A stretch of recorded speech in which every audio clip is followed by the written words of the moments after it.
Hey, I'm Jim with GrandSlamTackle.com. Got a few knots we're going to show you today. Some of my favorite knots for attaching mono to mono and also just for general use when you go fishing. I'm using some 60-pound Momoy in blue and high vis to show the difference. Hopefully you can see it well enough. The first knot we're going to do is it's called a blood knot. And what you do is you form a cross in the two lines and you decide which one you want to work with first. I usually come towards me, so I'll take my high vis, I'm going to wrap around the blue, say 4 or 5 times. Now I open it up using my other hand and I form a centerpiece and I hold that still. Now I want to wrap my blue around my yellow the same amount of times, and now that I have a piece running through the center, I can use that to open up the loop here.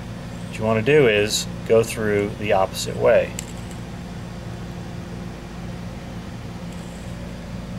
Now you kind of pull both ends. I pull all 4 at once just to get it cinching. Wet it down a little bit. And pull it tight. That's a blood knot. Super strong knot. A little bulky when you get into bigger line tests, but for attaching 20 to 20 or 30 to 30, or using it as a leader connection works great too. Say 20-pound monofilament to 50 or 60-pound mono as a wind-on. It's a great connection point.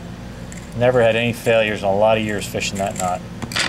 Second knot we're going to try with the same mono is a uni to uni. Does the same thing, basically connecting 2 lines together, same test.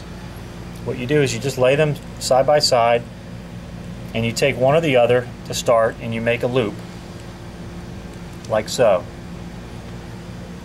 Now you're going to take your tag end of your blue and wrap it through the loop and around the main, 4 or 5 times. And that cinches down